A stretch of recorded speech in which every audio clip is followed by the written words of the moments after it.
For most of us, murder and mayhem are not a part of the daily grind, but police officers, on the other hand, have to be ready for anything at all times. Alex Jokich joins us now live with our final morning of a Ready, Set, Rescue. Alex. That's right, Marcy. Most people only see a very small part of an officer's job, namely those flashing lights behind your car when you are going just a little too fast. So we wanted to give you an inside look at their other duties, the more dangerous ones, by spending a day in training at the KVCC Police Academy. They have to learn that you can't quit. A gunshot wound cannot stop you. You have to continue on. In very few jobs is proper training a matter of life or death. This is what we call a REDMAN.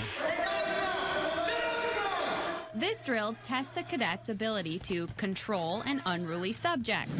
I'm resisting. Amir Killa from Lightning Kicks Martial Arts teaches the future officers defensive tactics. Want me to jump in there right away? Want me to wait for backup? And then I get to join the action. We're going to suit you up in our REDMAN suit here to lessen the pain for you. Oh, good. Knee and shin protection. Hi, here we go. Darth Vader.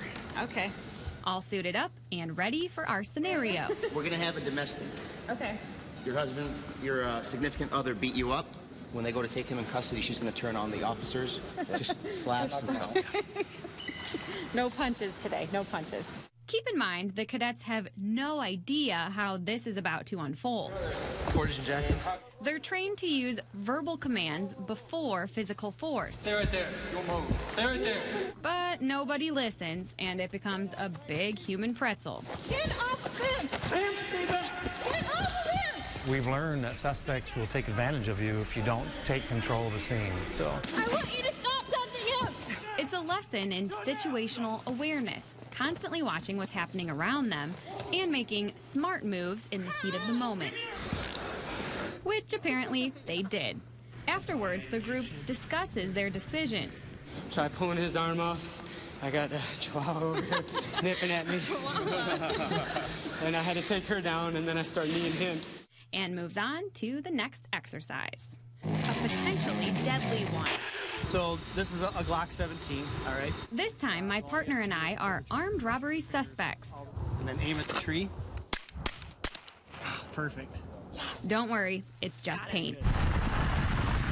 Again, the cadets have no clue what to expect. Stop moving! Put your hands up! In fact, they don't even know I'm the one with the gun. I would focus on the driver first just because the vehicle would be less mobile at that point. They investigate my partner. Step backwards towards me now!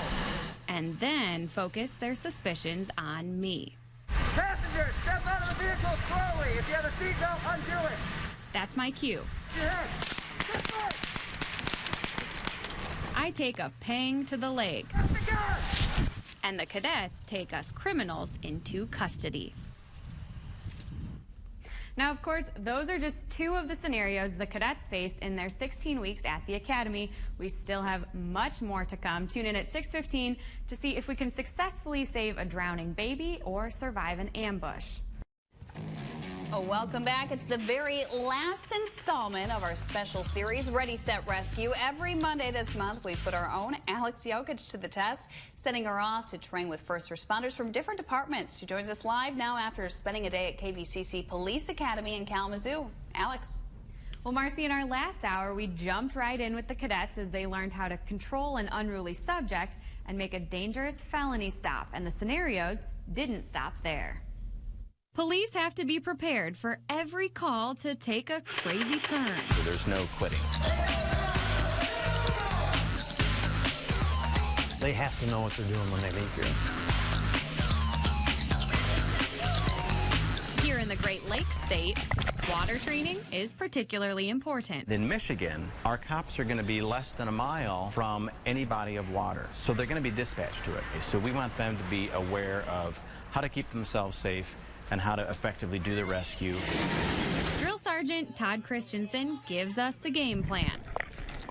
There is a baby that has drowned in the bottom of the deep end of the pool. Throw in loud music, pool noodles, and frantic family members, it's sensory overload. If they think about it and they focus, it's a piece of cake. Man. Send the paramedics. Faster, faster, faster, chest compression. I'm scared. I don't know what to do. Faster on CPR. But if they allow the panic of the situation to get to them, they won't be able to perform their duties as a police officer efficiently. What could you do with them to help get them out of your way? Give them an assignment. Yes.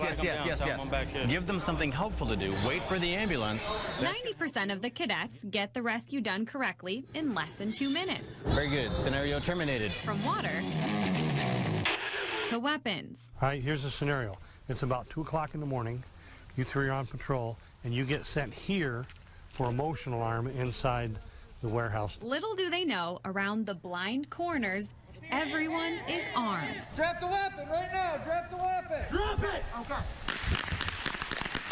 They also don't know Shots fired. Shots fired. this is more of a mental exercise than a physical one. Drop the gun. Drop the gun. A matter of knowing when your crew is maxed out on manpower. Anything wrong? Turn around and get on the ground. Which, according to Drill Sergeant Chuck Pelfrey, should have happened right off the bat with the first bullet. If you have 2 players show up for a football game, you and one other person on your team, are you going to go play or are you going to wait for the rest of your team? You have to think about when is more going on than what I can handle, and you have to survive, right? So what could you have done or should you have done? Just waited. See how easy that is?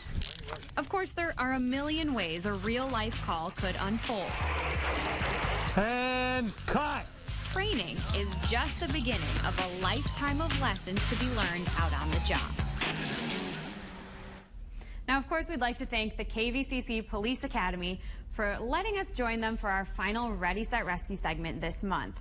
Hopefully, throughout the course of this special series, we've all learned a little something about how the heroes in our local communities train for the job. Marcy.